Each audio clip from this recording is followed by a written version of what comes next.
J'aime utiliser cette expression, on est Iron Man versus Terminator.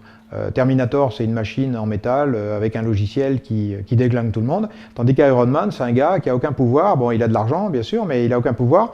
Et c'est simplement quand il est dans son armure que il est augmenté, et là, il peut faire des choses merveilleuses. C'est nous.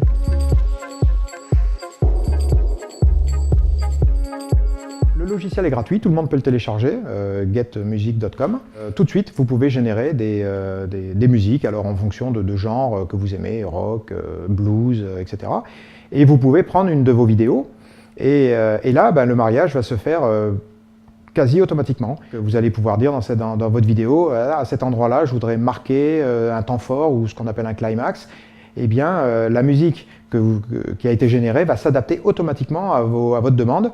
En fait, Music, c'est l'intelligence artificielle au service du musicien. C'est lui donner une cinquantaine d'assistants, c'est le rêve. Il y a quelques potentats qui peuvent se permettre aujourd'hui. Ce sont des gros moguls de la musique hollywoodienne qui, soit dit en passant, font travailler beaucoup d'esclaves. Je dis des esclaves parce que pour le coup, les musiciens qui font bosser ne sont jamais crédités. Et toutes ces pratiques-là, moi, je les déteste. Je les ai toujours détestées. Et du coup, nous, on fait strictement le contraire. C'est-à-dire, on permet aux compositeurs d'avoir ces œuvres multipliées grâce à l'IA. Au lieu de toucher les droits d'auteur sur une musique, ils vont pouvoir toucher des droits d'auteur sur des centaines de musiques.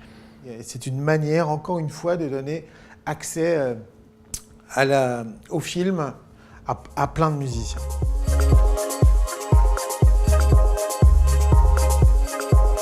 Alors aujourd'hui, l'intelligence artificielle peut être utilisée de deux manières. Soit on décide d'utiliser l'IA pour générer de la musique à 100%, donc ça donne des choses pas terribles. On est d'accord que c'est pas génial. Aucun robot ne composera jamais de musique digne de ce nom. L'acte de composer, ça veut dire qu'il faut avoir assimilé tout ce qu'on a appris avant.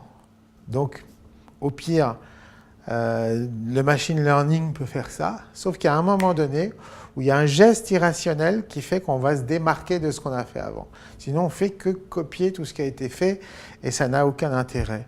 L'étymologie du mot génie vient du latin génere, qui veut dire donner naissance à, donc fatalement quelque chose de nouveau.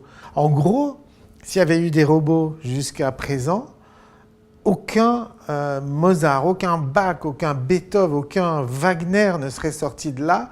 Pourquoi? Parce que tous ces gars qu'on appelle des génies étaient en rupture. C'était des caractériels qui voulaient faire autre chose que ce qu'on leur avait appris. Le jour où on apprendra à un robot à être caractériel ou à tomber raide, amoureux d'une meuf et à souffrir d'un chagrin d'amour au point de composer une œuvre, là on pourra dire que les robots seront des compositeurs. Avant, non. Donc j'attends ce moment avec impatience.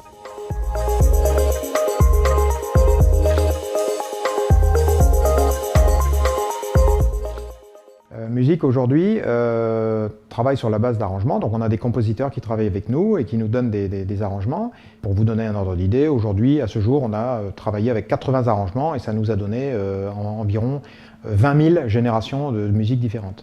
En fait, la musique, ce sont des mathématiques et de la mystique. C'est Pythagore qui invente la gamme.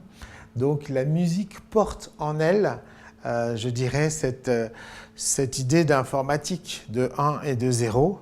On part de quelque chose qui a été réalisé par donc des vrais musiciens, donc dans lequel il y a de l'émotion, etc. Et la différence avec la MAO, c'est que là, c'est la machine qui va venir, qui va être force de proposition et qui va vraiment vous proposer des nouvelles musiques en fait. À la fin, on arrive avec des propositions qui sont surprenantes, mais toujours harmonieuses en fait. Et souvent, les compositeurs sont surpris et ils disent « Ah, ça c'est pas mal, j'y avais pas pensé ». Je pense que le futur, c'est la fin du Far West sur Internet et sur les musiciens qui doivent absolument, je dirais, récupérer ce droit qui était en danger.